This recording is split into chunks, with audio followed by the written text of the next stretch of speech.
I never imagined that my graduation day would be the moment I lost everything that once defined me. Standing in the driveway of our suburban home, still in my graduation gown, I watched as my father threw my suitcase, hastily packed, onto the pavement. "Leave," he shouted, his face red with rage. "You're a failure, an utter disappointment." My mother stood in the doorway, arms crossed, her expression as cold as ice. She said nothing while my father continued his verbal assault. Behind them, my brother Marcus wore a smug grin, the golden child, now the only child who mattered. What had triggered this storm? My decision to turn down a position at my father's company, Morgan Industries, a role he had planned for me since before I could walk. "Dad, please," I pleaded one last time, "this startup has huge potential. The technology we're developing could change everything." "Enough," he cut me off, his voice sharp. "You really think some small tech company is better than the empire I've built, the company that paid for your education?" I clutched my business degree to my chest, a degree I had earned with a perfect 4.0 GPA, the one I thought would make them proud. "I want to create my own legacy, not just take over yours." My mother finally spoke, her voice as cold as the distance between us. "Then do it without us, Olivia. You made your choice." With that, the garage door slammed shut, sealing me off from everything I had ever known. There I stood, tears streaming down my face, still wearing the cap and gown I had put on so proudly just hours before. I had $2,473 to my name, a suitcase full of clothes, and nowhere to go. 10 years later, the memory of that day is still vivid, not because it shattered me, but because it shaped me. That night, alone in a cheap motel room, I made a vow to myself, would build something bigger than Morgan Industries ever could. The startup that had offered me a job was called Nova Technologies. They were developing AI-driven business analytics software, something my father had dismissed as insignificant, but I saw its potential. That very evening, I called their CEO. "Mr. Chen, is that junior analyst position still open?" "Absolutely, Olivia. When can you start?" "Tomorrow." I threw myself into the work, 16-hour days, 7 days a week. While my family likely thought I was floundering, regretful of my decision, I was thriving. Nova's technology was groundbreaking, and I understood its value better than anyone. Within 6 months, I was leading my own team. By the end of the first year, I had developed a client acquisition strategy that tripled our revenue. The CEO noticed. "Olivia," he said one day, calling me into his office, "how would you feel about becoming our Director of Strategic Development?" I accepted without hesitation. The promotion came with stock options, options that would prove invaluable when Nova went public 2 years later. When the IPO hit, my shares were worth $2.1 million. But that wasn't enough. I had soaked up everything I could about AI, business analytics, and corporate strategy. Most importantly, I'd built a vast network of industry contacts. It was time to take the next step. At 26, just 4 years after being cast out of my parents' home, I founded Phoenix Analytics. The name was symbolic, rising from the ashes of my past. We specialized in corporate turnarounds and strategic acquisitions using AI technology far more advanced than anything Morgan Industries could even dream of. Our first major client was a tech company teetering on the edge of bankruptcy. Using our proprietary analytics, we pinpointed inefficiencies, restructured their operations, and turned them profitable within 8 months. Word of our success spread quickly. By year 3, Phoenix Analytics had offices in New York, London, and Singapore. Our client list included Fortune 500 companies, and our success rate was unparalleled. I had built something groundbreaking, just as I promised myself in that motel room. I never reached out to my family, and they never reached out to me. Through industry connections, I occasionally heard about Morgan Industries. They were struggling, losing ground to more technologically advanced competitors. Then, last month, my assistant handed me a familiar name. Morgan Industries had just posted its worst quarterly results in 3 decades. Their stock was plummeting, and rumors of bankruptcy were beginning to circulate.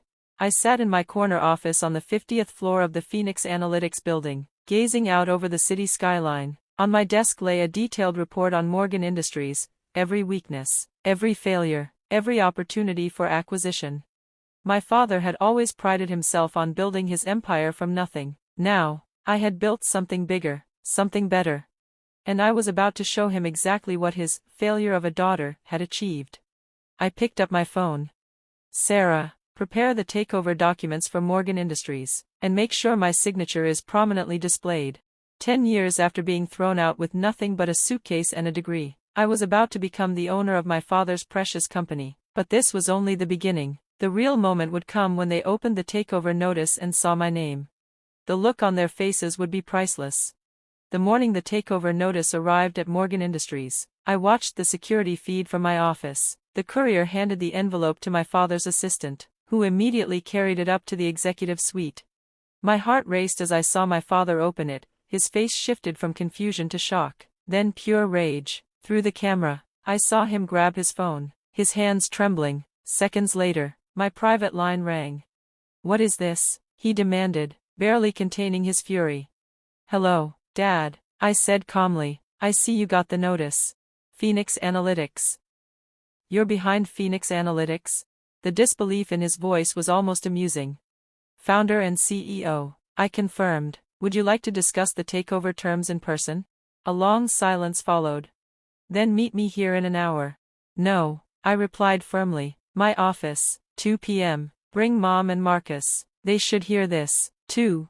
Before he could protest, I added, "Unless you'd prefer I proceed with an immediate hostile takeover." I hung up, savoring the moment. 10 years ago, he had thrown me out. Today, he would come to my office, on my terms.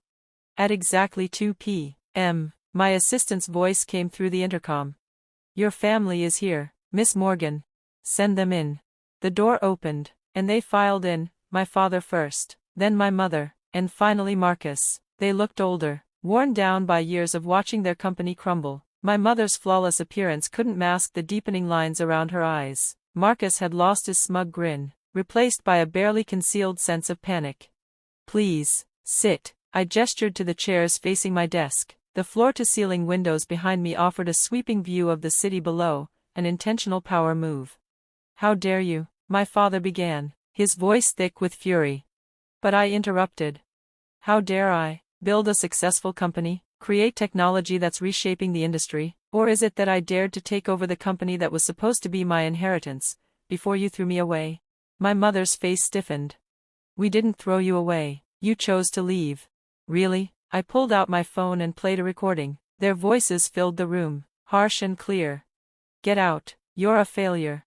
The words bounced off the walls of my corner office. "I keep this as a reminder," I said quietly. "Every time I doubted myself, every time I wanted to quit, I played this. It's what pushed me to build something better than Morgan Industries could ever be." Marcus leaned forward, sneering. "This is insane. You can't just take over our company." I smiled and slid a tablet across the desk. "Actually, I can. Your stock has dropped 68% in the last year. You've lost ground to competitors with superior technology. The board has already approved the takeover. They know it's the only way to prevent total collapse." My father's face turned a deep shade of crimson. "We don't need saving, especially not from you. Your quarterly reports say otherwise." I tapped the screen, bringing up a holographic display that showed their financial decline. "Your AI systems are outdated. Your analytics are years behind the competition. The only reason you're still standing is because of your existing contracts, and those are expiring soon." I stood up and walked toward the window, the weight of the moment settling over me. Phoenix Analytics has developed technology that could transform Morgan Industries. We could save thousands of jobs, restore the company's reputation, and make it a market leader again. My mother's voice cut through the air, sharp as ever. "And what do you want in return?" I turned back to face them, meeting their eyes without hesitation. "Nothing. I don't want anything from you. This isn't about revenge, it's about business. Phoenix Analytics needs a stronger presence in your market, and Morgan Industries needs our technology to survive. It's that simple." "Simple?" My father rose to his feet, his fists clenched. "You destroy everything I've built, and you call it simple?" "I'm saving everything you've built," I corrected him, my voice steady. "The only thing being destroyed here is your ego."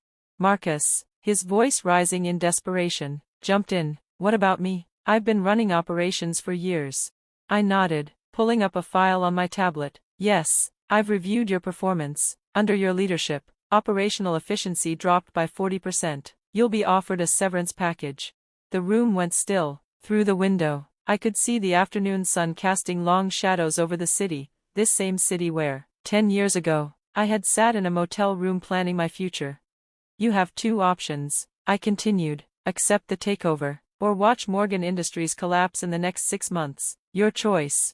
My father sank back into his chair, the fight draining from him as he suddenly seemed to age a decade. You really did it, didn't you? He said softly. Built something bigger than Morgan Industries. Yes, I replied, without a hint of pride, but simply stating the truth. I did exactly what you told me I couldn't. For the first time, my mother's carefully constructed composure faltered. She whispered, her voice barely audible, "We were wrong, so wrong about you." Yes, you were. I pressed a button on my desk, and Sarah entered with a stack of papers. The papers need to be signed today, I said. Once they're signed, Morgan Industries becomes a subsidiary of Phoenix Analytics. We'll begin implementing our new systems immediately. As they signed, I thought back to the young woman in a graduation gown, standing in a driveway with nothing but a suitcase and a dream. She had promised herself that she would succeed. And she had. My father paused before signing the final page, his voice quieter now, tinged with something I hadn't expected. For what it's worth, he said, I'm proud of you, not because you beat me, but because you proved me wrong. I took the signed papers, my voice calm. I didn't do this to make you proud, I did it to make myself proud. Once they left, I stood by the window, watching the sun set over the city. My phone buzzed, interrupting the silence. A news alert flashed on the screen. Phoenix Analytics acquires Morgan Industries in surprise takeover. The photo showed my father leaving my building, his shoulders slumped, the weight of defeat evident on his face. I closed the alert and opened my personal email. There it was, an old message from 10 years ago, archived but never deleted, the last email I had sent to my parents before they threw me out. I will build something greater than you can imagine. Watch me. I smiled, closing the email. Promise kept. The next morning, I walked into Morgan Industries, now part of Phoenix Analytics, as its new owner. Employees whispered as I passed, finally understanding who had been behind their company's acquisition. I walked through the corridors, my heels clicking on the marble floors, heading toward the executive suite. My father's name still hung on the door. I ran my fingers over the brass letters, remembering all the times I had stood in that hallway as a child, dreaming of the day I would follow in his footsteps. But life had taken me down a different path, and now, I was exactly where I was meant to be. I removed the nameplate and dropped it into a box. From my briefcase, I pulled out a new one. Olivia Morgan, CEO, Phoenix Analytics. As I hung it on the door, a sense of completion washed over me. The circle had closed, the girl they had discarded had returned, the woman who now owned it all. Sometimes, being cast out of your home is the catalyst you need to build your own empire. And sometimes, the sweetest revenge isn't revenge at all. It's success. I opened the door to my new office and stepped inside. Time to get to work.